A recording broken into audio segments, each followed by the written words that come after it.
Baik, selamat sore Ibu dosen, selamat sore semuanya. Kami dari kelompok 8 akan mempresentasikan materi chapter 10 mengenai strategi global produk. Saya Ninengah Widyayani, NPM 1732121537. Saya akan menjelaskan tentang materi yang pertama, yaitu mengenai strategi produk global, di mana perusahaan dapat mengejar 3 strategi global untuk menembus pasar di luar negeri. Beberapa perusahaan hanya mengadopsi produk yang sama atau kebijakan komunikasi yang digunakan di rumah mereka. Pasar sebagai perpanjangan dari produk atau strategi komunikasi lokal mereka di pasar luar negeri. Perusahaan lain lebih suka menyesuaikan strategi mereka dengan pasar lokal. Strategi adaptasi ini memungkinkan perusahaan untuk memenuhi kebutuhan dan keinginannya dari pelanggan asing. Alternatif ketiga adalah mengadopsi strategi penemuan yang dengannya produk dirancang dari awal untuk pasar global. Selain itu, perusahaan kecil dengan sedikit sumber daya biasanya lebih menyukai opsi ini. Untuk mereka, potensi hasil dari produk yang disesuaikan dan atau kampanye iklan biasanya tidak membenarkan biaya tambahan adaptasi. Eksistensi ganda mungkin juga berfungsi ketika perusahaan menargetkan segmen global dengan kebutuhan yang serupa. BlitzTech, upaya pemasaran untuk produk senam di Eropa, adalah contoh yang sangat khas. Produk sebagai sebuah lip balm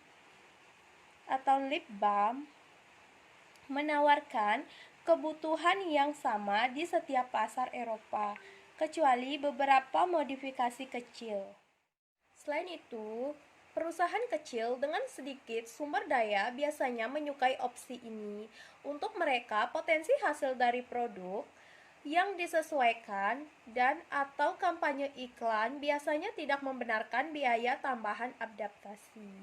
Eksistensi ganda mungkin juga berfungsi ketika perusahaan menargetkan segmen global dengan kebutuhan yang serupa.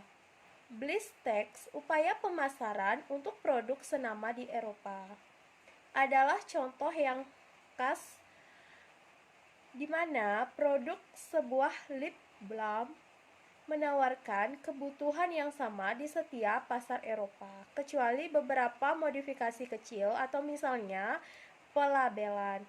Produk yang sama dijual di setiap negara. Di tahun 1995, BlitzTech menjalankan kampanye periklanan Eropa yang seragam menggunakan pemosisian yang identik atau car to car dan tema iklan di berbagai negara. Jadi, secara umum, kebijakan produk standar digabungkan dengan kompromi seragam. Strategi communication menawarkan penghematan substansial yang berasal dari skala ekonomi. Strategi ini pada dasarnya didorong oleh produk daripada didorong oleh pasar. Sisi negatifnya adalah cenderung mengasingkan pelanggan asing yang mungkin beralih ke pelanggan lokal atau asing lainnya. Bersaing merek yang lebih selaras dengan kebutuhan mereka. Di banyak industri modern, proses produksi seperti teknologi manufaktur atau CAD atau CAM meniadakan kebutuhan untuk ukuran batch produk besar karena perbedaan dalam budaya atau lingkungan persaingan.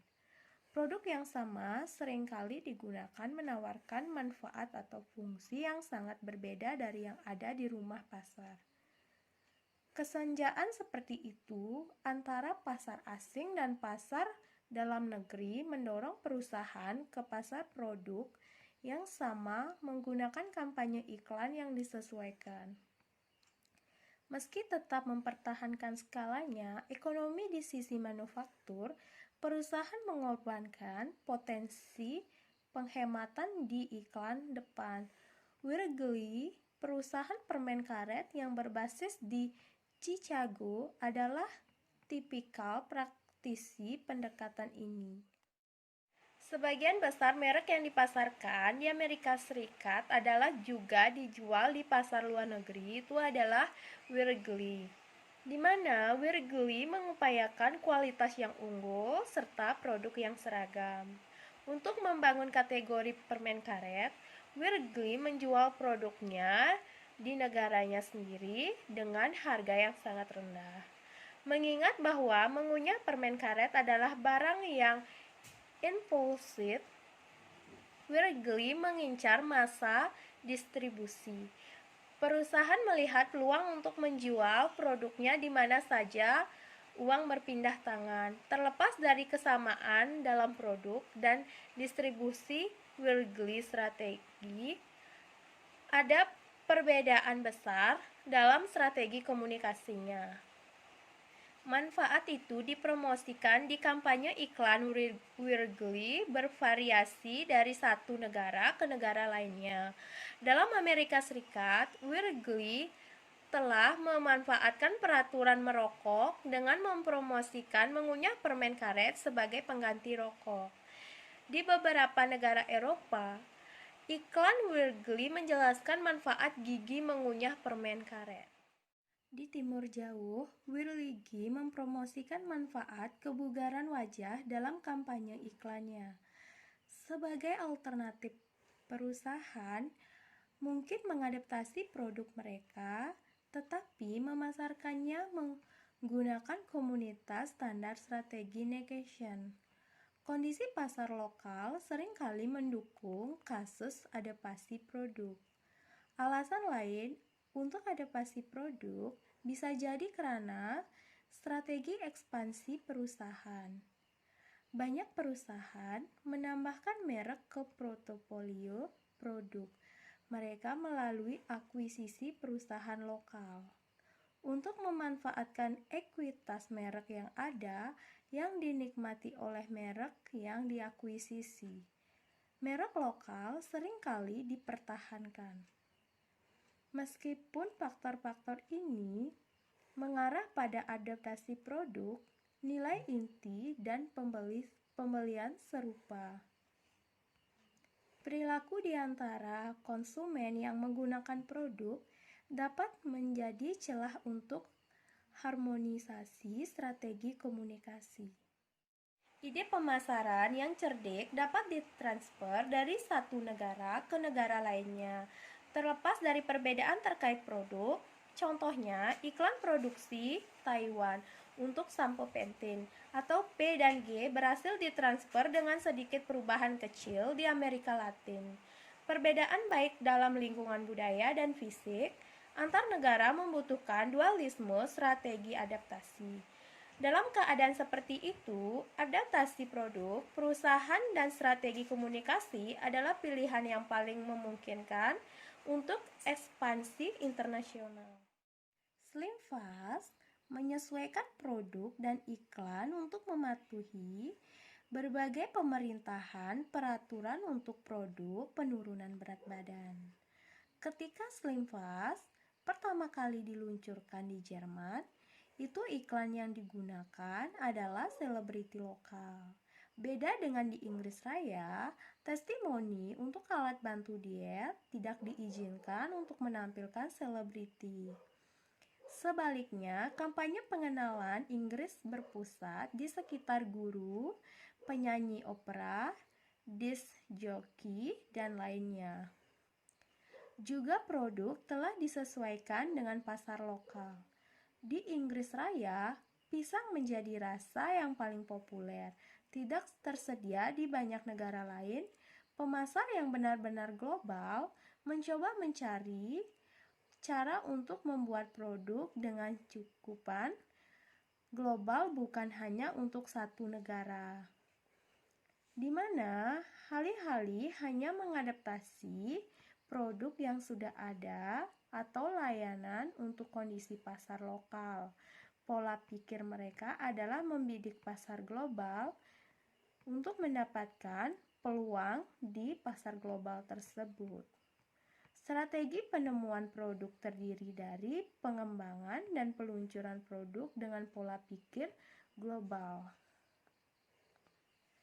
Black & Decker adalah contoh perusahaan yang bagus mengadopsi pendekatan penemuan produk untuk memperluas pasar global. Ini bertujuan untuk membawa keluar produk baru yang memenuhi kebutuhan dan peluang umum di seluruh dunia. Untuk mengelola proses pengembangan produk globalnya, Black & Decker mendirikan Worldwide Dewan Rumah Tangga. Komite pengarah ini menyetujui rencana global, mengalokasikan sumber daya, dan memberi arahan dan dukungan. Di antara tugas-tugas lainnya, salah satu produk inovasi itu muncul dari pendekatan perencanaan produk global ini adalah Snake-like Flexible Center. Snake-like pertama kali diluncurkan di Amerika Utara dan kemudian 6 bulan kemudiannya di Eropa, Amerika Latin, dan Australia. Produk memenuhi kebutuhan global akan pencahayaan portable. Snake-like terbukti menjadi hit besar di seluruh dunia, dan perusahaan lainnya semakin mematuhi strategi penemuannya. Di masa lalu, Procter & Gamble Eropa adalah campuran dari operasi berbasis negara di mana masing-masing dengan bisnis miliknya sendiri. Saat ini, P dan G bertujuan untuk mengembangkan produk yang menarik bagi seluruh wilayah di Eropa. Saat ini, banyak perusahaan lain yang juga baru-baru ini melompat ke pasar produksi global kereta musik lokal. Namun, semua upaya tersebut tidak berhasil. Di mana ada Ford Mondeo adalah bagian dari proyek Ford 2000 untuk menjalankan proyek pengembangan produk Ford berbasis global. Mobil itu adalah salah satu upaya pertama Ford menuju strategi mobil dunia. Dikembangkan di Eropa, mobil itu dijual di Amerika Serikat sebagai Contour dan Mercedes dan Misterius. Meski versi Eropa laris manis, versi Amerika adalah fasilitas atau fasilitasnya yang sangat diutamakan. Pembeli mobil Amerika menganggap model itu terlalu kecil dan juga terlalu mahal. Mengingat ukurannya yang terlalu kecil dengan harga segitu, jadinya mereka berpikir itu sangat mahal. Sehingga Ford berharap melakukan pekerjaan yang lebih baik dengan Fiesta, mobil kecil baru. Itu diluncurkan di Asia, Eropa, dan Amerika Utara. Fiesta adalah mobil terlaris di Eropa. Fiesta yang diperbarui memiliki ukuran yang sama dengan pendahuluannya, tetapi lebih ringan karena menggunakan baja yang lebih ringan serta berkekuatan tinggi. Fiesta dikembangkan dan dirancang di Eropa dan dibangun di Spanyol, Cina, Jerman, Thailand, dan Amerika Serikat.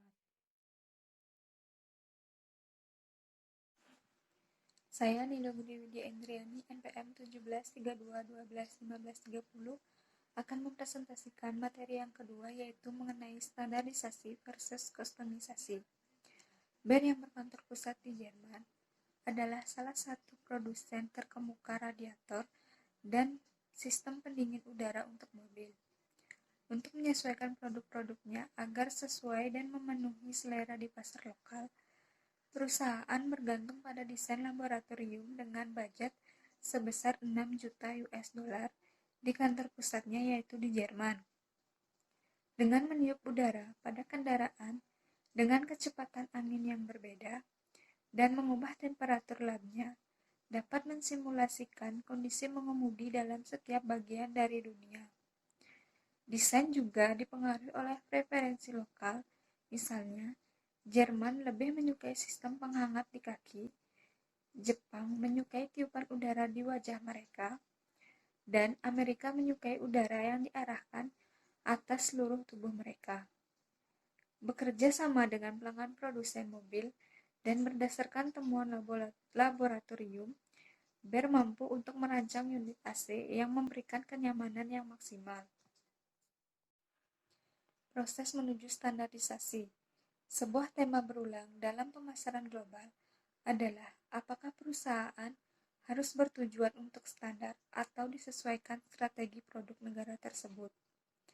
Standarisasi artinya menawarkan produk yang seragam secara regional atau seluruh dunia. Pergantian kecil biasanya dibuat untuk memenuhi peraturan lokal atau kondisi pasar.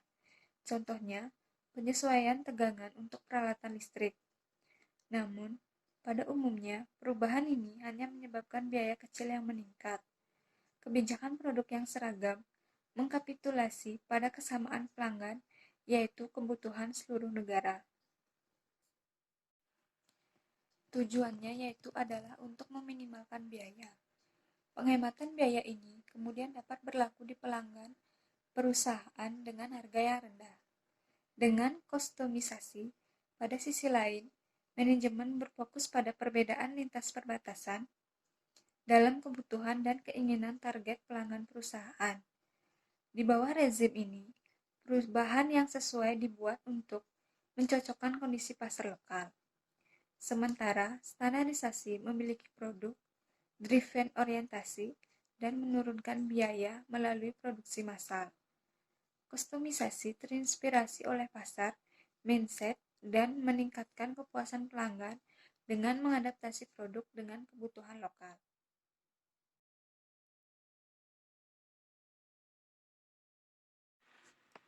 Ada 5 kekuatan yang mendukung strategi produk global, yaitu yang pertama, kebutuhan pelanggan umum.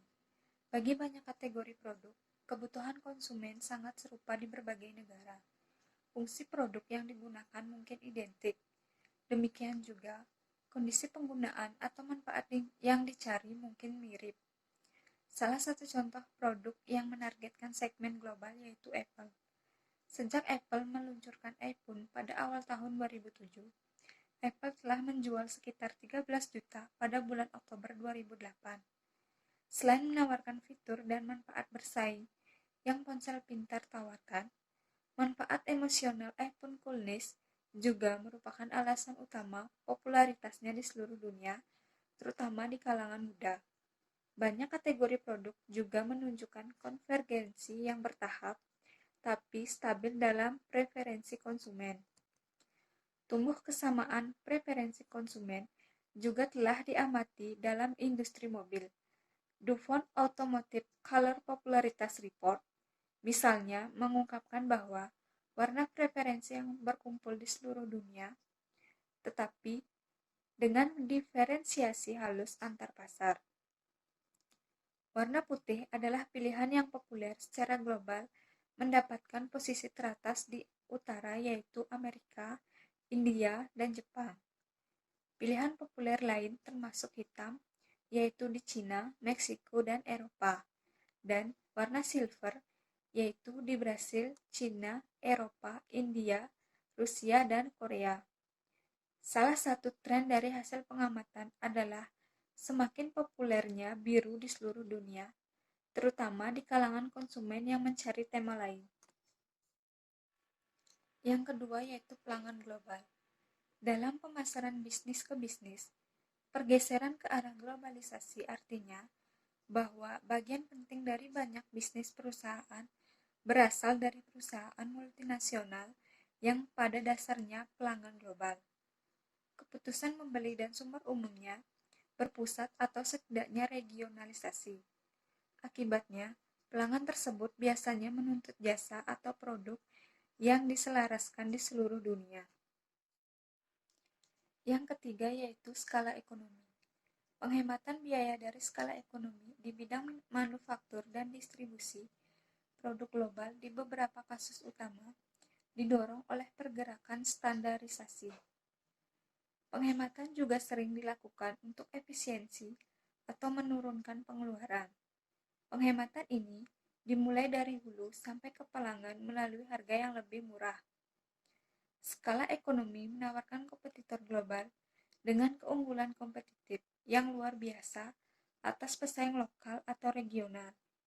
Meskipun di banyak industri, alasan ekonomis upscale telah kehilangan sebagian dari daya tariknya. Prosedur produksi seperti manufaktur fleksibel dan just-in-time produksi telah bergeser fokusnya dari ukuran ke ketepatan waktu.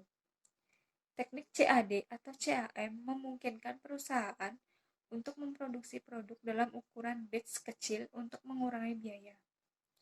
Meskipun ukuran dapat berdampak pada biaya per unit yang lebih rendah, this economic upscale tidak boleh diabaikan.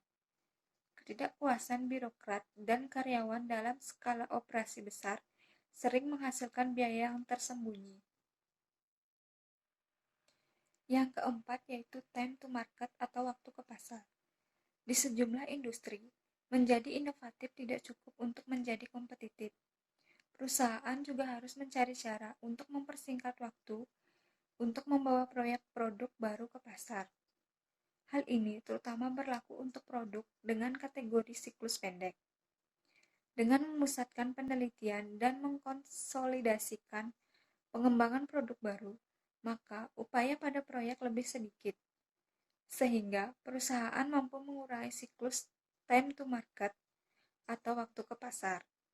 Sebagai contoh, Procter & Gamble mencatat bahwa peluncuran deterjen cair di Uni Eropa bisa dilakukan dalam 10% dari waktu yang dibutuhkan pada awal tahun 1980, ketika upaya-upaya pemasaran masih sangat terdesentralisasi. Demikian juga, grup Alfa Laval telah mampu mempercepat time to market dengan perampingan proses pengembangan produk baru global. Dan yang kelima yaitu perjanjian pasar regional. Pembentukan perjanjian pasar regional seperti pada pasar tunggal Eropa mendorong perusahaan untuk meluncurkan produk per wilayah, misalnya di Uni Eropa, atau mendesain ulang produk yang sudah ada sebagai merek uniregional. Undang-undang yang mengarah pada penciptaan pasar tunggal Eropa pada Januari 1993 berusaha untuk menghapus sebagian hambatan perdagangan dalam Uni Eropa. Hal ini juga dilakukan untuk harmonisasi standar teknis di banyak industri. Langkah ini mendukung strategi produk Uni Eropa. Mars, misalnya, pada saat ini menganggap Eropa sebagai salah satu pasar raksasa. Mars memodifikasi nama merek untuk beberapa produk perusahaan, mengubahnya menjadi merek Uni Eropa. Marathon di Inggris menjadi Snicker, yaitu nama yang digunakan di benua Eropa. Ryder Bar di benua Eropa berganti nama menjadi Twig, yaitu nama yang digunakan di Inggris. Perkenalkan, nama saya Nilo Gede Yuliani, NPM 1732121538. Baik, saya akan menjelaskan materi tentang dua alternatif modular dan pendekatan care product atau inti produk, di mana strategi ini yang memungkinkan perusahaan untuk memodifikasi produk mereka sambil menjaga sebagian besar manfaat yang mengalir dari kebijakan produk yang seragam. Dua kebijakan desain produk ini ada pendekatan modur dan inti produk. Yang dimaksud dengan pendekatan modur adalah pendekatan pertama dimulai dengan mengembangkan berbagai bagian produk yang dapat digunakan di seluruh dunia. Bagian dapat dirakit menjadi berbagai konfigurasi produk. Skala ekonomi yang mengalir dari produksi massal dengan lebih atau kurang dari standar komponen produk ini di berbagai situs. Vaillant, sebuah perusahaan Prancis produsen boiler yang terbesar di Eropa mencontohkan pendekatan ini. Sebuah varian yang luar dalam selera konsumen dan standar bangunan dalam sarana pasar Uni Eropa. Vaillant menawarkan ratusan model boiler yang berbeda, namun akhir-akhir ini perusahaan telah mencoba untuk meminimalkan biaya kustomisasi tanpa penyimpanan persembahan pada pelanggan. Caranya adalah dengan mengembangkan boiler yang memenuhi kebutuhan lokal tetapi dengan banyak fitur umum, misalnya ada pembakaran dan kontrol. Baik, selanjutnya ada pendekatan care product atau inti produk, di mana pendekatan ini dimulai dengan desain inti atau platform sebagian besar seragam. Lampiran yang ditambahkan ke inti produk yang sesuai dengan kebutuhan pasar lokal. Penghematan dicapai dengan berkurangnya biaya produksi dan pembelian. Pada saat yang bersamaan, perusahaan mengadopsi pendekatan ini memiliki fleksibilitas yang memungkinkan mereka untuk memodifikasi produk dengan mudah. Contoh pendekatan ini pada prosedur desain model mobil Renault Prancis. Lebih dari 90% dari pendapatan penjualan Renault berasal dari pasar Eropa. Ada bodi, mesin, transmisi, dan model chassis yang diberikan sama dalam pasar yang berbeda. Perubahan kecil seperti pemanasan kuat di negara-negara Nordik atau AC yang baik untuk mobil yang dijual di Eropa Selatan. Mudah diimplementasikan. Pendekatan platform umum telah muncul sebagai sarana yang disukai untuk banyak pembuat mobil global lainnya.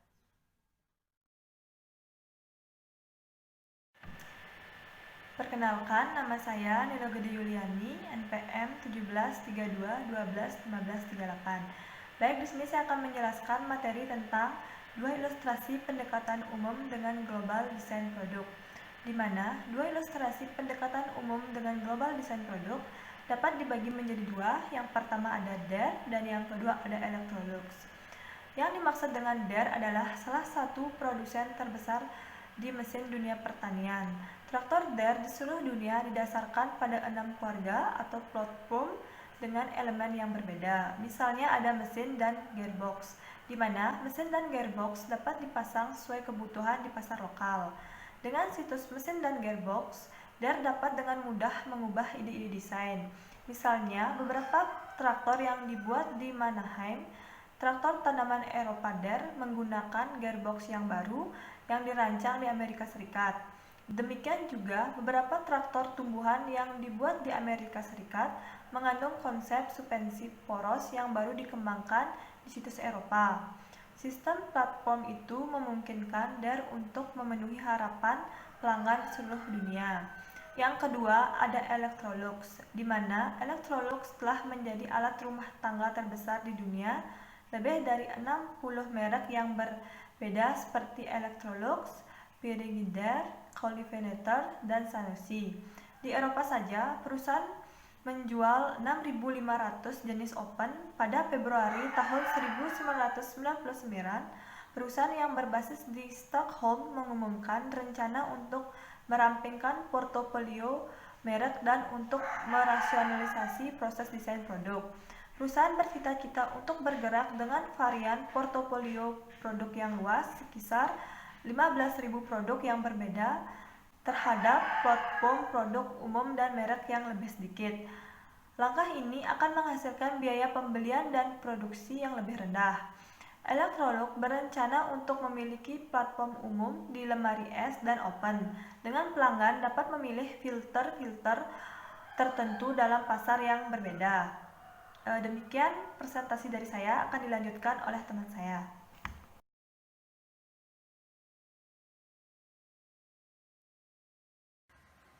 Terima kasih atas waktunya. Saya Nikade Dewi Ria Parwati, NPM 1732121540, akan menjelaskan tentang difusi multinasi. Kecepatan dan pola penetrasi pasar untuk inovasi produk tertentu sangat berbeda di antara pasar.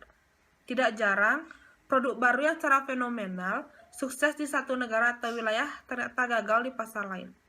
Pada bagian ini, kami akan memperkenalkan beberapa konsep dan wawasan dari penelitian difusi produk baru multinasional. Ini menjelaskan beberapa perbedaan dalam performa produk di antara berbagai negara.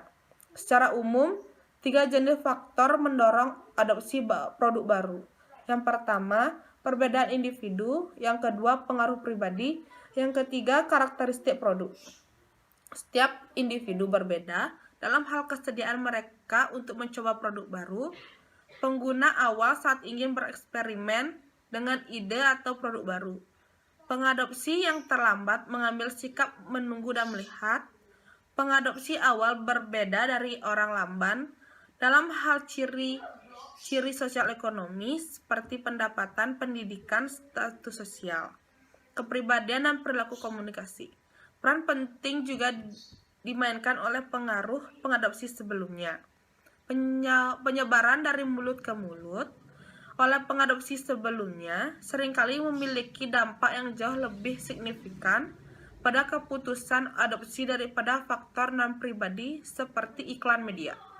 Komunikasi yang mengarah pada transfer ide cenderung lebih mudah jika terjadi antara individu yang memiliki kesamaan pola pikir budaya. Oleh karena itu, tingkat adopsi produk di negara-negara dengan populasi homogen, misalnya Jepang dan Korea Selatan, biasanya lebih cepat daripada di negara dengan budaya yang sangat beragam.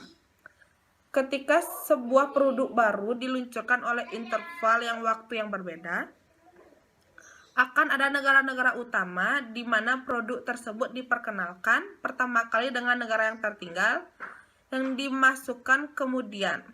Secara umum, tingkat adopsi tampaknya lebih tinggi di negara tertinggal daripada negara utama. Pengadopsi potensi di lag countries memiliki lebih banyak waktu untuk memahami, mengevaluasi atribut yang dipersepsikan inovasi daripada rekan mereka di negara pemimpin. Selain itu, seiring waktu, kualitas produk cenderung meningkat dan harganya biasanya turun karena skala ekonomi. Satu studi penelitian mengambil pola penetrasi barang tahan lama konsumen di Eropa mengidentifikasikan 3 lagi karakteristik negara yang relevan. Variabel Vinta adalah kosmopolitanisme. Kosmopolit adalah orang-orang yang melihat melampaui lingkungan sosial langsung mereka. Sementara lokul lebih berorientasi pada sistem sosial langsung mereka. Semakin kosmopolitan penduduk suatu negara, semakin tinggi kecenderungannya untuk berinovasi. Ciri negara kedua diberi label mobilitas. Mobilitas adalah kasus di mana anggota sistem sosial dapat bergerak dan berinteraksi dengan orang lain. Ini sangat ditentukan oleh infrastruktur negara. Mobilitas memfasilitasi komunikasi antar pribadi dan karenanya memiliki dampak positif pada penetrasi produk di pasar tertentu. Terakhir, persentase angkatan kerja perempuan berdampak pada penyebaran jenis inovasi tertentu. Tingkat partisipasi perempuan lebih tinggi dalam angkatan kerja, berarti pendapatan lebih tinggi dan karenanya lebih banyak pengganggu pengeluaran. Produk penghemat waktu seperti mesin cuci dan mesin pencuci piring menarik bagi wanita pekerja. Dengan cara yang sama, barang tahan lama yang memakan waktu akan kurang dihargai di masyarakat di mana perempuan bekerja merupakan bagian dari substansial dari angkatan kerja. Studi lain penelitian di Vietnam, produk di 31 negara berkembang dan maju di seluruh dunia.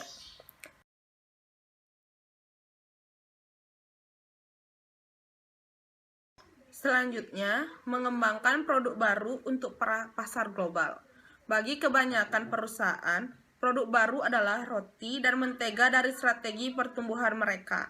Sayangnya, pengembangan produk baru adalah upaya yang memakan waktu dan mahal. Dengan tantangan yang luar biasa, proses pengembangan produk baru menjadi tantangan utama bagi organisasi multinasional yang mencoba mengkoordinasikan proses tersebut secara regional atau terkadang bahkan di seluruh dunia.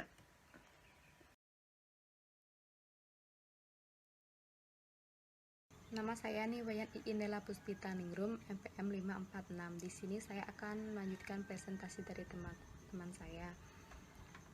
Langkah-langkah yang harus diikuti dalam proses pengembangan produk baru untuk perusahaan global pada umumnya sangat mirip dengan situasi pasar domestik. Yang pertama, mengidentifikasi situs produk baru.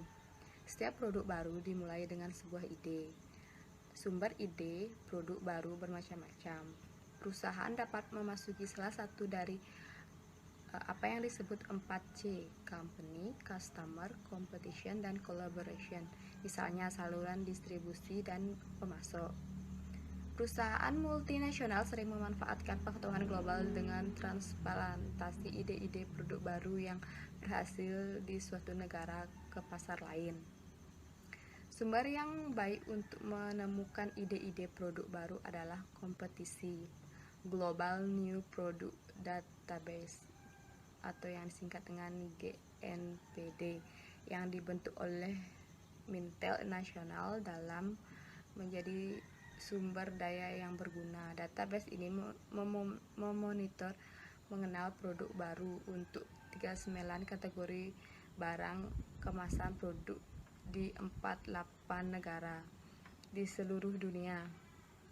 Layanan ini mengirimkan email pengetahuan untuk para klien dengan produk yang diluncurkan oleh pesaing di seluruh dunia.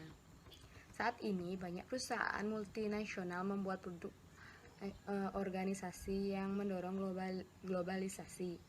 Universal mendirikan jaringan pusat inovasi dunia ICK untuk perawatan pribadi dan produk makanan. Setiap unit IC terdiri dari pemasaran, agen periklanan, dan orang-orang teknik dan dipimpin oleh direktur perusahaan dari anak perusahaan dengan di mana IC didirikan. Pusat-pusat bertanggung jawab untuk mengembangkan ide-ide produk dan penelitian teknologi dan pemasaran. Yang kedua, penyaringan. Jenis tidak semua ide-ide produk baru adalah pemenangnya. Sebuah ide-ide produk baru teridentifikasi, ide tersebut perlu disaring.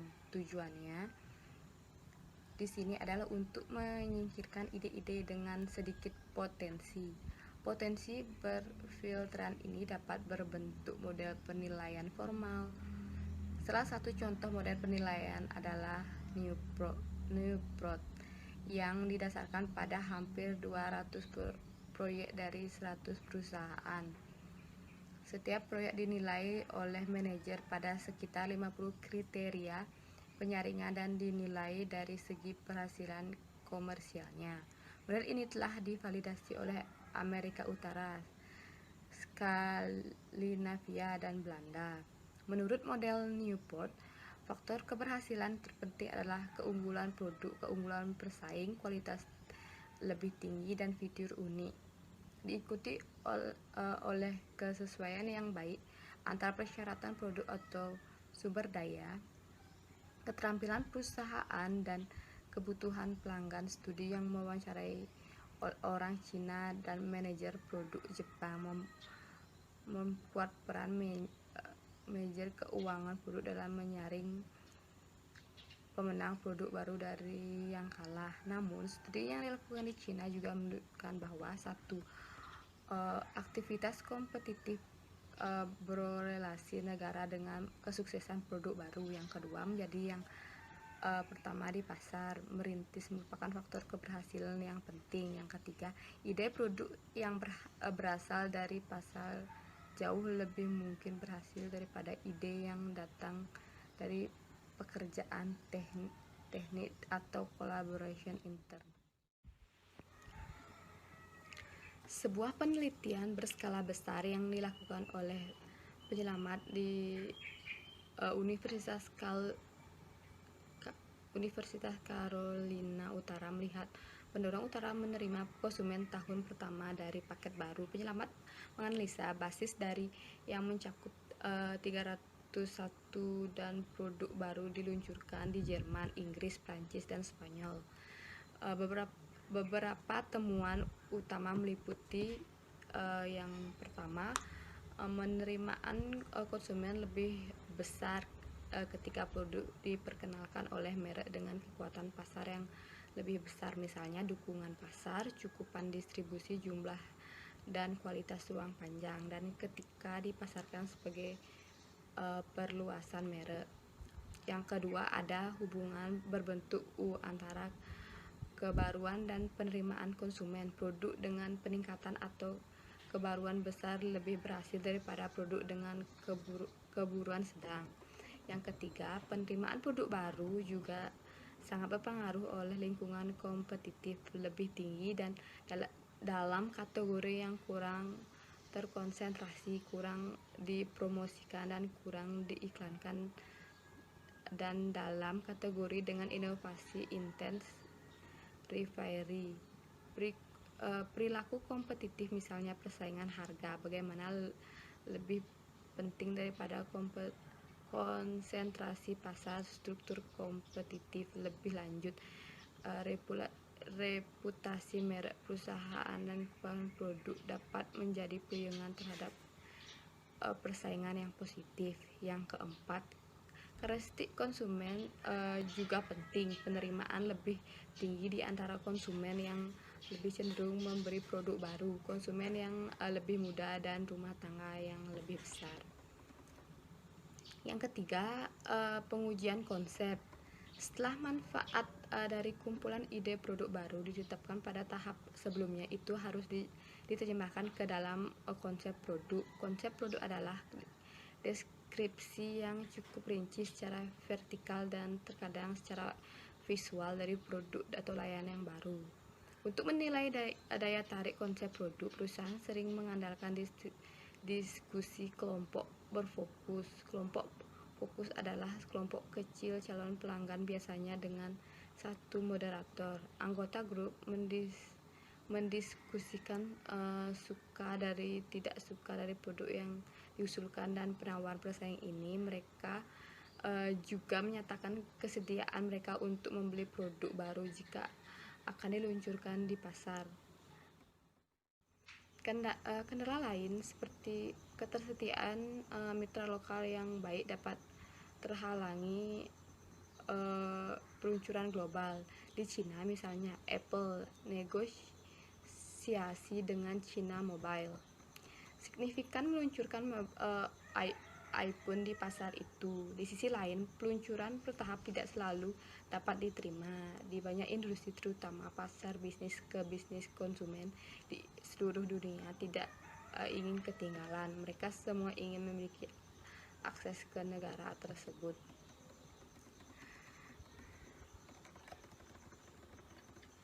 Pemilihan keputusan waktu kedua adalah strategi sprinkler untuk masuk ke seluruh dunia secara simultan. Di bawah skenario ini, peluncuran global berlangsung dalam jendela waktu yang sangat sempit.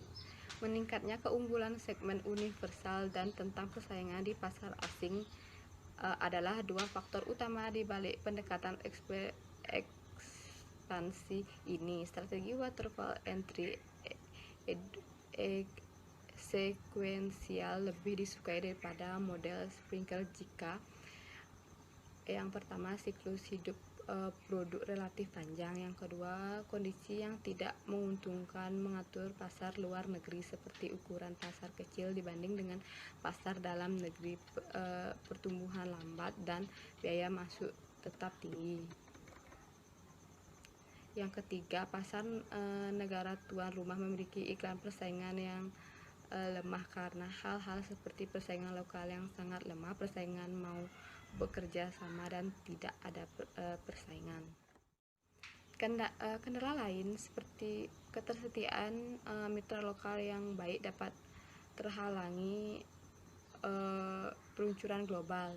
Di Cina misalnya, Apple negosiasi dengan China Mobile signifikan meluncurkan iPhone di pasar itu. Di sisi lain, peluncuran bertahap tidak selalu dapat diterima di banyak industri, terutama pasar bisnis ke bisnis konsumen di seluruh dunia tidak ingin ketinggalan. Mereka semua ingin memiliki akses ke negara tersebut.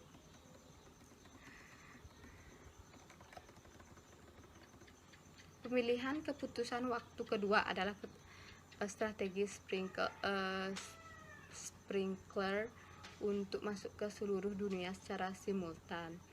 Di bawah skenario ini, peluncuran global berlangsung dalam jendela waktu yang sangat sempit. Meningkatnya keunggulan segmen universal dan tentang persaingan di pasar asing adalah dua faktor utama di balik pendekatan ekspansi ini. Strategi waterfall entry sekuensial lebih disukai daripada model sprinkle jika yang pertama siklus hidup produk relatif panjang, yang kedua kondisi yang tidak menguntungkan mengatur pasar luar negeri seperti ukuran pasar kecil dibanding dengan pasar dalam negeri, pertumbuhan lambat dan biaya masuk tetap tinggi. Yang ketiga, pasar negara tuan rumah memiliki iklan persaingan yang lemah karena hal-hal seperti persaingan lokal yang sangat lemah, persaingan mau bekerja sama dan tidak ada persaingan.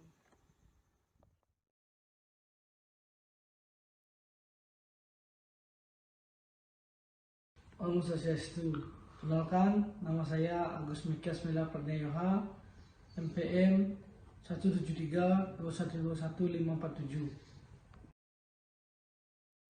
Saya akan menjelaskan presentasi dari teman saya, yaitu tentang pengembangan produk yang benar-benar global. Banyak perusahaan memiliki pusat penelitian yang terbesar di seluruh dunia. Unilever misalnya memiliki jaringan pusat keunggulan, namun pusat-pusat ini sering berkonsentrasi pada pengetahuan dan keahlian teknis yang tersedia di negara atau wilayah tempat mereka berada. Jauh lebih sedikit adalah perusahaan-perusahaan yang telah berhasil ditetapkan proses pengembangan produk yang benar-benar global atau GVD yang melampaui kluster lokal. Perusahaan semacam itu menggunakan jaringan tim pengembangan produk lintas fungsi yang terbesar di seluruh dunia.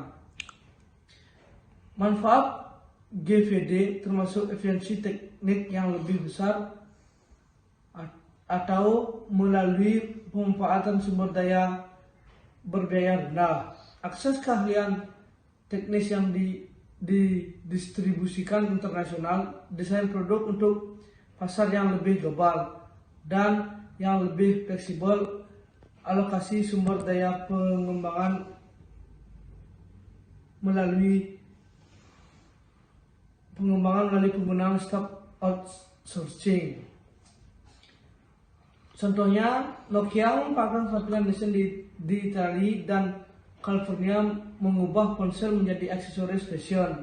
Nokia mendapatkan pengalaman dari Jepang dalam miniaturisasi dan peningkatan antarmuka pengguna. Menyadari potensi telepon seluler untuk menggantikan komunikasi jalur tetap di Cina dan India, Nokia melihat Asia untuk keterampilan untuk menurunkan biaya produksi. Pengembangan server perolehan ML150 oleh Hewlett Packard menyediakan ilustrasi lain dari inovasi yang benar-benar global 64. Server ini membantu perusahaan untuk mengelola database pelanggan dan menjalankan sistem email. Ide awal lahir di Singapura. Setelah persetujuan konsep di Houston, desain konsep untuk server baru selesai di Singapura. Kemudian, HP memilih kontraktor di Taiwan untuk membuat rekayasa rancangan. Perakitan terakhir dilakukan di 4 negara, yaitu Singapura, Australia, China, dan India.